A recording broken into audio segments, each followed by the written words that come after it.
Hello everybody, welcome to the JSJC webinars. Today's webinar is called Statistics in COVID-19. I believe we are still waiting for people to start coming in, and of course I see some familiar names like my student Ashish, who's in first year. Dhriti is here, she's in first year. So maybe you guys can step in and introduce yourselves, unmute yourselves and introduce yourselves as wonderful veteran students. Ashish, Dhriti.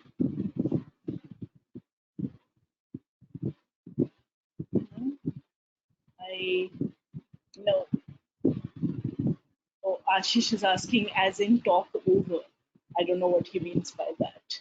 No, Ashish, what I mean is come in and introduce yourself.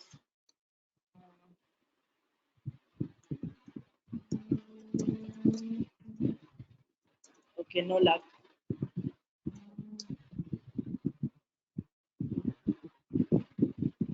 Meaning we will have to talk during the webinar. Yes, Ashish, you will have to talk. Say hi. So, ma'am, in that case, you need to unmute Ashish. He cannot unmute himself. You will Okay. need to unmute him. Okay, I am unmuting him. Should I unmute him? Can you unmute him because I can't seem to. One moment. Okay. Unmute Ashish I and have Dhriti. unmuted Ashish. He can speak now. Yeah, Ashish, say hello to the students who are coming into the seminar. Hello guys, I'm Ashish and I'm currently a first year student at JSJC. Right.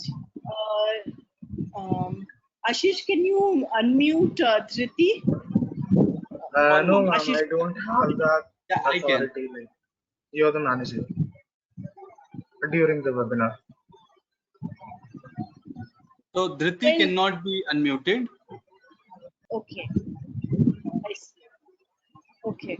Anyway, I was just engaging students and I can see some familiar names. So I thought that the other students would benefit from talking to students who are already here.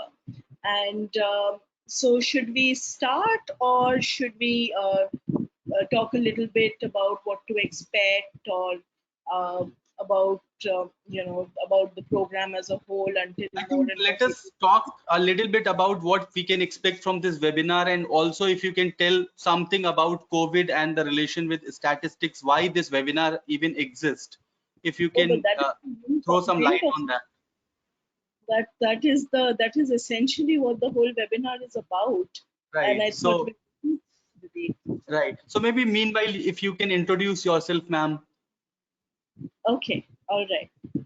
My name is Ruchira Sen. I am an assistant professor at the Jindal School of Journalism and Communication. I am an economist. What makes JSJC so special is that, you know, while we do the journalism skills kind of courses, we also do, college level economics, college level statistics, college level political science, history, sociology, the geopolitics of communications. So this means that the persons you will be engaging with at JSJC will not just include journalists but also academics who have some experience in the field. And you will be bringing your journalism skills to the table where you study economics. You will study economics by talking to other economists and asking them what they do. You will study politics by talking to persons about their political views and trying to get an idea of how people think, right? So that's essentially what we are going for as journalism educators. When I So, ma'am, start talking, there's one thing which comes in mind, because as a journalist student, they do not listen a lot about economics in journalism, right? So it is more of reporting and writing and doing TV and everything else around so that. in JSJC, you have at least two economics courses at the Right. introductory level, and then you have a statistics course. Uh, the statistics course at JSJC is at par with the statistics course in JSLH for people who want to be math majors. The only difference is that we use statistics as a storytelling tool, as opposed to as opposed to trying to solve problems as we do in high school. That's the Right. difference. So it is also, I think, would be helpful for them in getting assignments in business newspaper, business television news, and others. Is it so? Certainly, if you want to do that, I mean, if you want to work in business reporting, then it helps to know how the economy works. And there are some beautiful essays in the Hindu business line recently by Professor Shukuman Muralidharan, where he connects ideas of classical political economy to the global pandemic of COVID-19, right? So you can certainly if you come to my classes, you can certainly be a business reporter, but you can be a number of other things. Even if you're a travel blogger or a lifestyle blogger or a fashion journalist, you're still going Right. to remember the time when Ruchira ma'am talked about import and export of garments across the world, and how that affects conditions of labor for garments workers. One of our students, Nikita Chavla, she is now in third year. She is actually writing a very interesting senior thesis on models, basically about the labor conditions of models in the fashion industry. You cannot do work like this if you haven't studied economics, right? So whatever you do, whether you're doing business reporting or you're doing fashion journalism, or you're doing travel and living, or you're just a lifestyle blogger, or whatever you do, whoever you are, economics is about life and statistics are about trying to look at the economy in a quantitative way. So essentially, you know it is of I mean, this is one journalism school that allows you to use numbers as a storytelling tool. Well, we have waited for at least 7 minutes now, so I think we can start. Start the webinar. Why are we talking about statistics and COVID-19? Those of you who are following the news would have noticed that COVID-19 is the lead in every newspaper. It's the lead in every data in every electronic newspaper. And in this world, you find that statistics play a very important role. Throughout, you see this beautiful, very familiar at this point epidemiological curve. It goes like that. If you've probably seen it, I'm going to show it to you soon, even if you haven't seen it. The deaths look like that, the same curve going upwards, rising, increasing at an increasing rate. The cases look like that. So, there is a lot of statistics in journalism today, as persons across the world are struggling to understand how COVID-19 works. I got the idea for this talk. The initial plan for this talk was called Lying with Numbers, Statistics in an Age of COVID-19. And that makes you think, that makes you wonder, do statistics lie? Do numbers lie? Um, you know, uh, I wonder, do numbers lie? Do you think so? One of my students actually made a presentation in class the other day where he said that you cannot argue with numbers. And I started to wonder, can you really not argue with numbers? What is so great about numbers that nobody can even argue with them? So I put out a quick poll for you, and I've just launched this to say, are numbers sacrosanct? I think it seems 33% of you have voted. There are only 9 people, so I'm thinking 3 people have voted. I have no idea how this says. Oh, I see. Our numbers sacrosanct, which means our numbers sacred. Numbers never lie, right? It seems 75 now. At this point, 60% are saying that numbers never lie. That's interesting. That's very interesting that you should think so. And really, there is a place in our society which gives numbers and mathematics and statistics this special place in the world where, numbers never lie. Numbers are just perfect. They are just absolutely true. And you cannot even think otherwise. And certainly that is not the case, really. Should I close this poll now and tell you that 60% of you are wrong? If not more of you are going to vote. Well, okay, let me close the poll. So, surprise, surprise, the correct answer is no. Numbers are not sacrosanct, they are not sacred. Numbers can lie. Uh, Monmier, if you've heard of him, he's a very celebrated geographer. And he wrote this beautiful book called Lying with Maps. And that, immediately shocks you and draws your eyeballs. What do you mean lying with maps? Which is also why I wanted to call my seminar Lying with Numbers. And you open the page of his book. I thoroughly encourage all of you to read Monmier.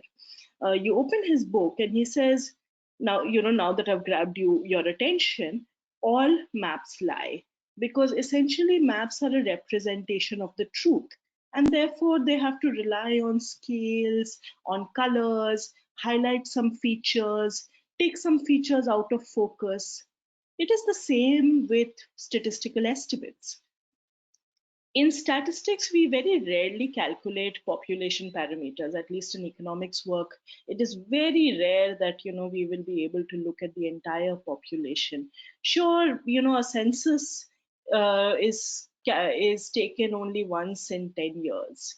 Most of the time, the numbers that you have to work with on family health, on consumption expenditure, on poverty, on income, these numbers come once in 5 years. Numbers that come once a year, like the time use surveys in the US or in Europe, these numbers are essentially surveys. They are not, they do not sample everybody. For example, let me give you an idea. Right now, I have 7 of you here, right? If amongst 7 of you, I can't, at this point put in a lot of energy and go and meet every one of you and find out, say, what your height is.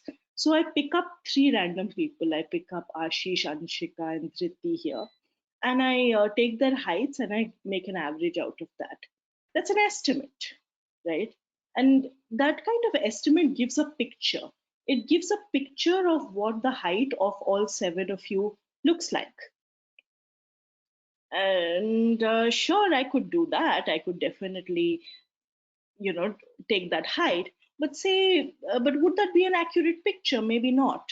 If I only select, say, shorter people, then that height will be low. If I only select taller people, that height will be high, right? So there is a tendency towards sampling bias when we make statistical estimates. And that makes it very easy for us to lie with numbers. For example, if I want to show that there hasn't been a lot of COVID 19 cases, well, there is a very easy way to do it, which is that if I uh, know that there are, you know, the easiest way to do it is, of course, to test less. That's the easiest way to hide numbers. Or I test only people with very good health history, people who have never had pre-existing conditions, people whose immunity is very high. Then I could get the result that COVID-19 is not an issue. Or say I want to bring out the case that COVID-19 is a really huge issue. In that case, I will just go and oversample people who are likely to get it. I'll sample the elderly, I'll sample people with pre existing conditions, and I will come up with a result. Right? So that's what we mean here. Okay, thank God. Okay, here what you have in front of you, this is a map. This is actually Google's COVID-19 tracker map. And this shows you the active cases all over the world. Uh, let's do this. You see on the attendees board, you see that hand option for yourself.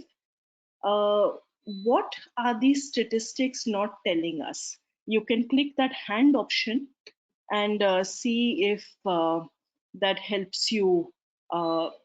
Yeah, I see that. Nice. I see a hand option. Hang on. There is Dhriti. Let me unmute Dhriti. Here. Hey, unmute Dhriti. Yeah, Dhriti, you're unmuted. What are these statistics not telling us?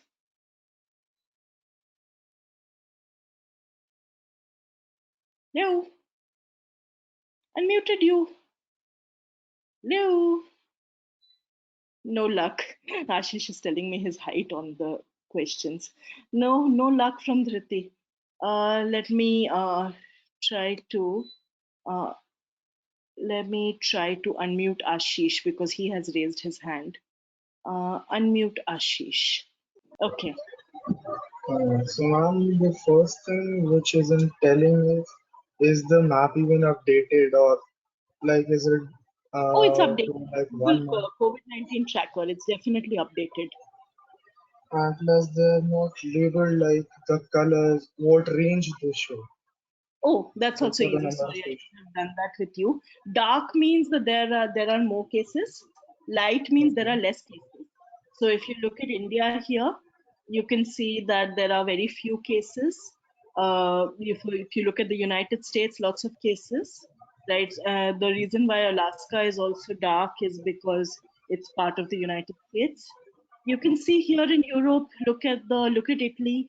Italy is pretty dark. Spain is pretty dark.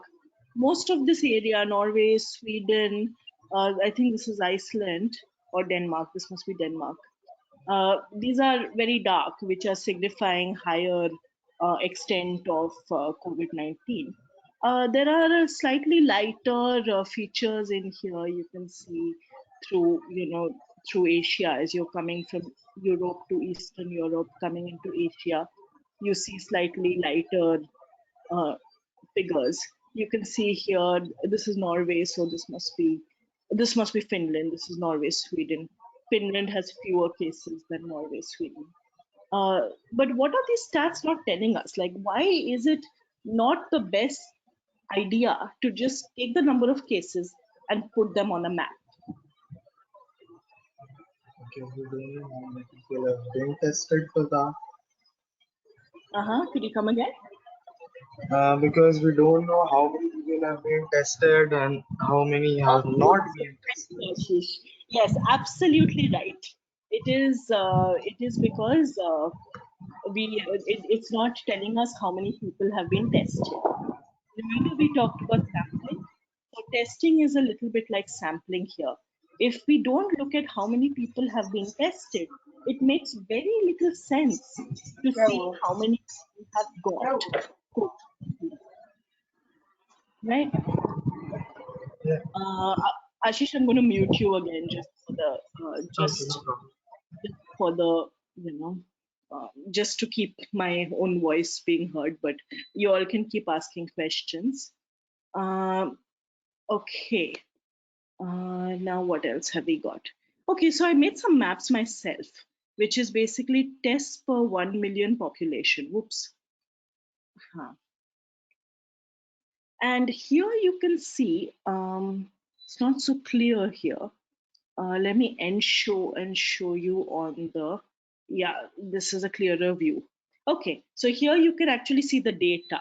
It doesn't come out on this view slide option. I've never understood why. So, this is from Worldometer's data, and this shows you how much testing is being done. And this testing is per 1 million population. One of the other problems with the Google map, which you saw, the Google COVID-19 tracker, which is this guy, is that it also doesn't show you the population. It doesn't show you how things are for higher populated countries versus how many cases have been made for lower populated countries. I made this map myself using Worldometer data. And here I'm just looking at tests per 1 million people. So look at the United States, 9,260 tests per 1 million people. And that's not a lot. That's actually very little, which makes you think that, cases per tests in the US might actually be quite high. When your denominator is low, then it means that number tends to be very high. So cases per tests in the US will be very high, which is actually concerning. Right now, US is being talked as one of the biggest epicenters of COVID-19. If US becomes one of the big epicenters of COVID-19, then clearly the issue is probably worse than it actually looks like, right? There are not that many tests actually, only 9,260 per 1 million people. Look at Spain. Spain is far better actually, 12,000 tests per million people. Look at Italy, 17,000 tests per million people. India is abysmal. For a country with a billion people, we have only 177 tests per million people, and that is something to think about. That is a that is a terrifying situation actually, where you can only have 177 tests per million people.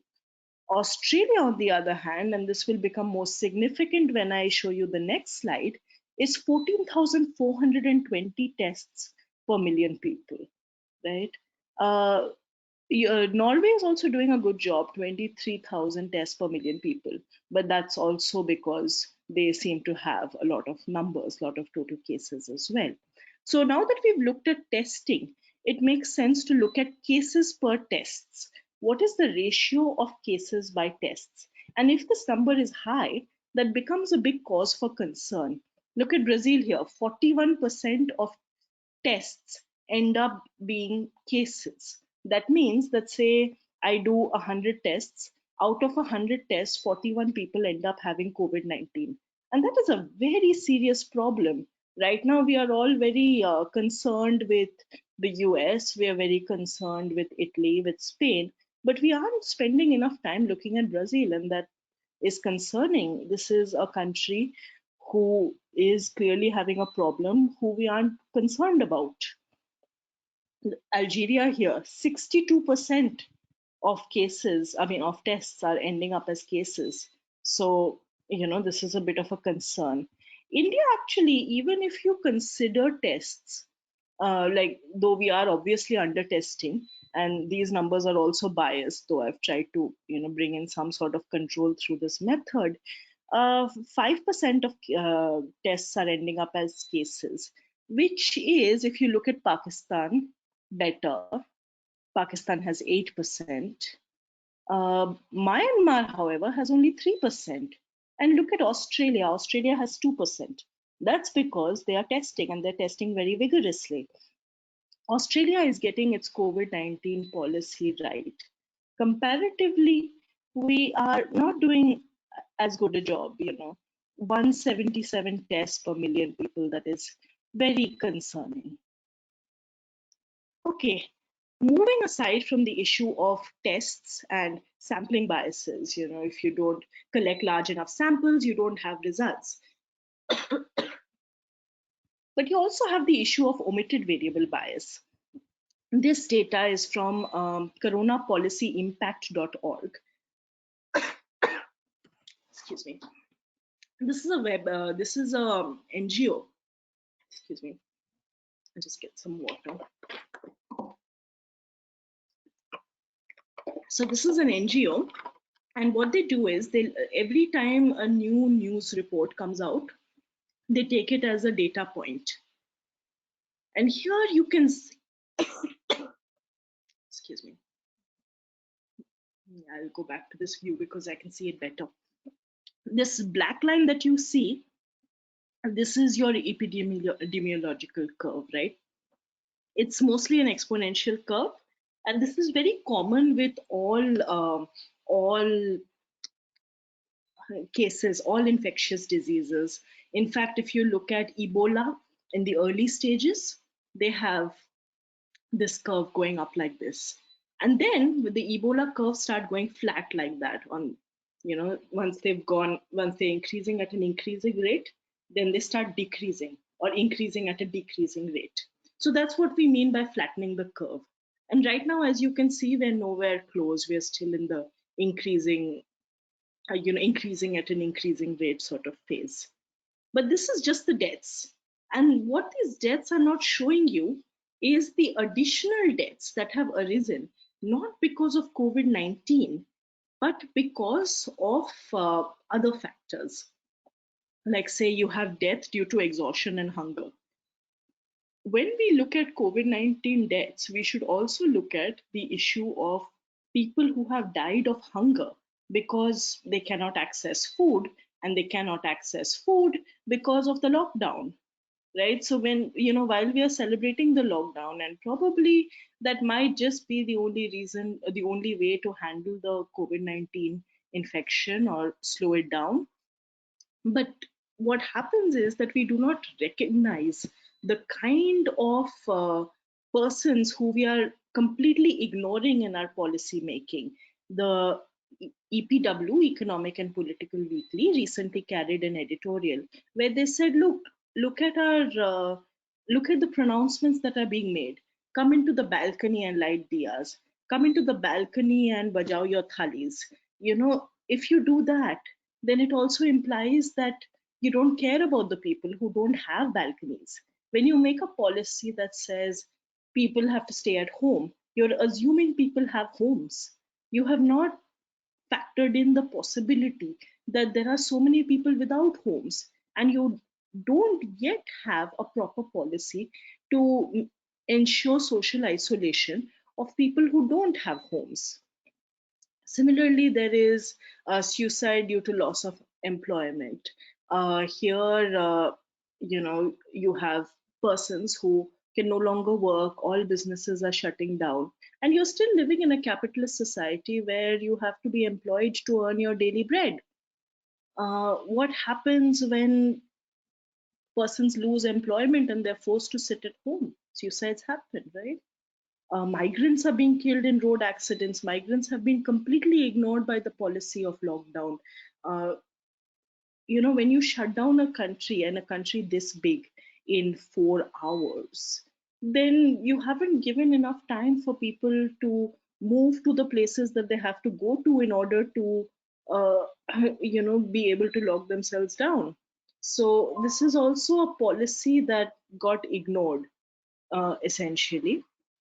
Then you have other accidents caused as a result of government actions, deaths due to police atrocity and retaliation. Because if you have to ensure a lockdown, the police has to do the locking down, right? Deaths due to transport blockage, suicide because of fear and stigma. This is also very common.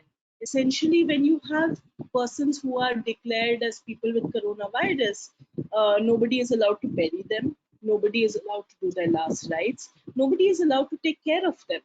And that fear that, that somebody might have COVID 19, that fear often leads to suicide rather than facing or living as somebody with COVID 19, even though this is an illness from which people can recover, right? Then there's alcohol withdrawal, which is actually quite high. Look at the suicides and deaths resulting from alcohol withdrawal. Alcohol is not thought of as an essential commodity, and that may not be a bad thing, or it may be a bad thing.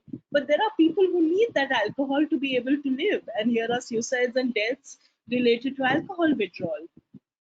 Notice sexual assault, notice honor killings during lockdown. Something that even this graph has not taken into account is domestic violence.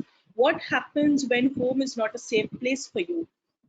What happens when you are stuck at home with people who are abusive towards you? Then it doesn't become, then it's no longer safe for you to be at home, right? Finally, we have the issue of sampling bias. Now, this is something that happened in India in the course of COVID 19 reporting.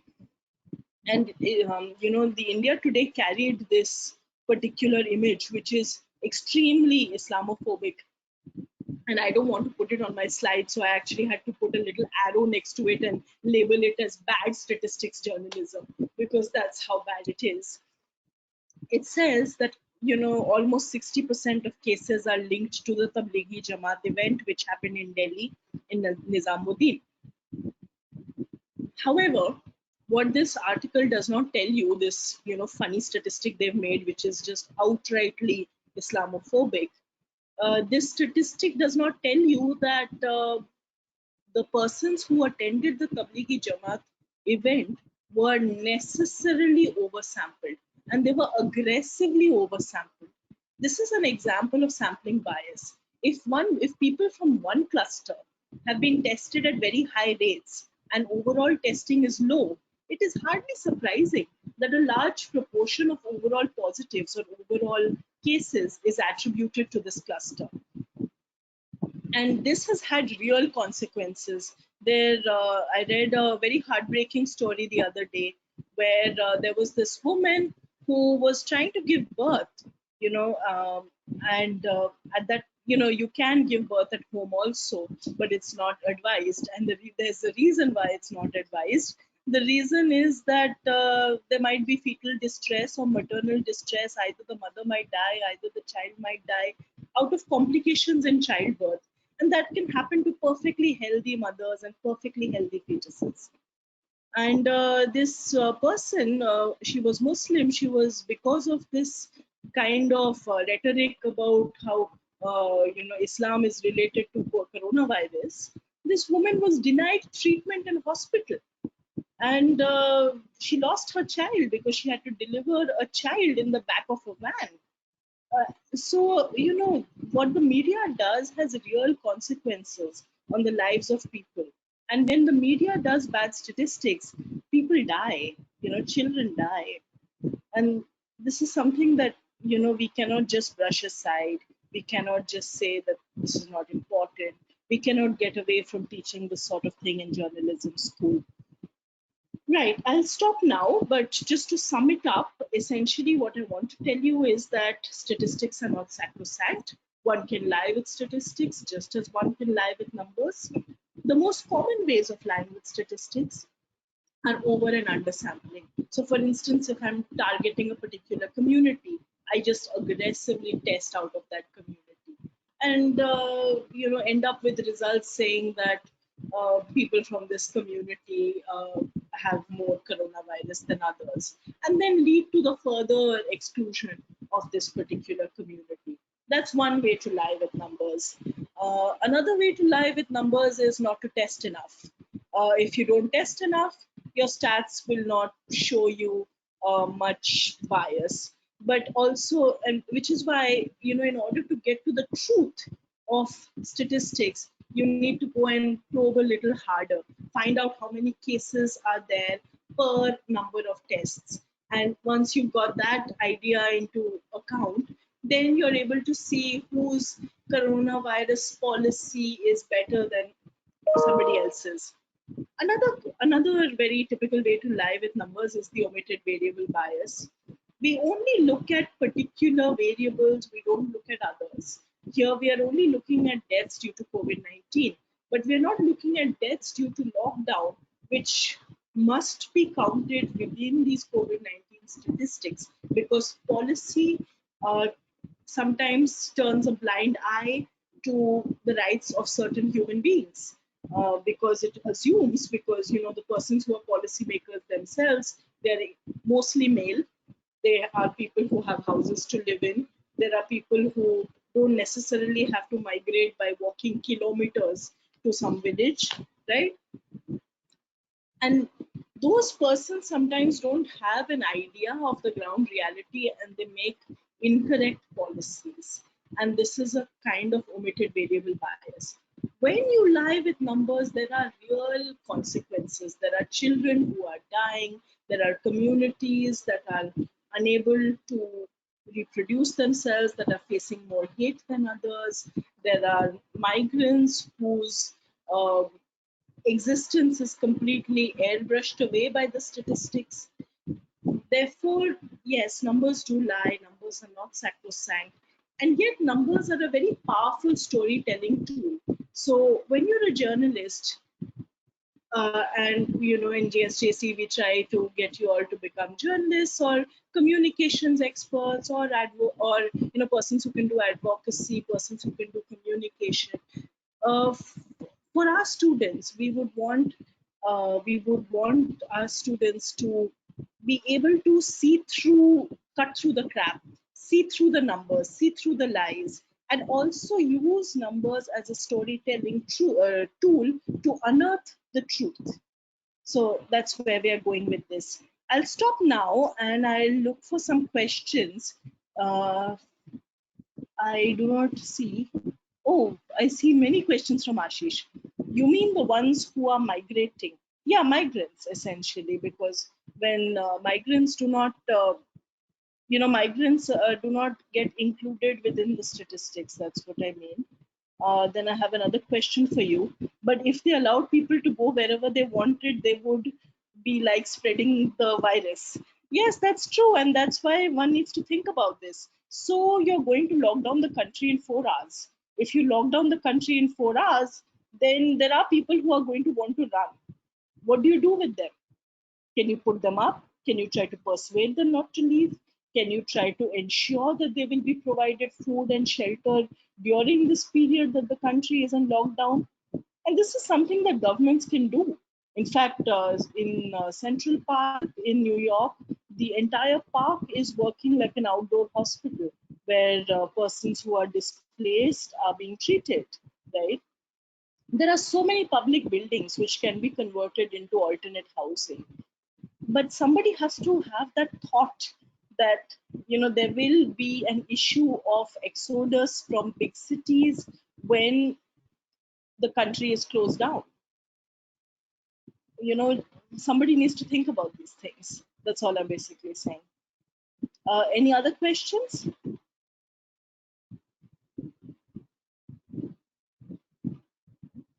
No, I do not see a lot of questions. Okay, all right. So in this case, since I am not seeing so many questions, maybe why don't I give you my email address and you can email me in case of any questions. And I'm not sure if Ashish Gupta is here. Is Ashish Gupta here? I'm here. I'm here. Yeah, Yeah. Ashish, you want to speak a little bit about uh, admissions? So I think for that we have already sent a lot of information to all our prospective students, and otherwise they can keep visiting the website. They have all the contact details available. So in terms of admissions, most of our students are quite aware, and I do not think there's any question yet on admissions. Okay. All right. So there are no Right. questions on So admissions and no yeah, so questions I on think plan. we can now move on with closure of this webinar. So Yeah. you can provide your email ID in case of someone has something they can connect with you. My email ID is ruchirasen at jgu.edu.in. Let me type Right. this out here. If Here we are. Ruchirasen at jgu.edu.in. And you can use it. Send me an email if you have any questions about JSJC, about the curriculum, and yeah, we will close the webinar then. Right, ma'am. So thank you so much for all your time and all the information that you have provided. That was very informational session, and I'm sure now students would be aware about statistics also as a very important part in journalism curriculum. So thank you so much once again for coming and doing this webinar and providing so much information to all of us. Thanks a lot, ma'am. You. So all right, everyone, thank you so much for attending this webinar. We are going to close this now.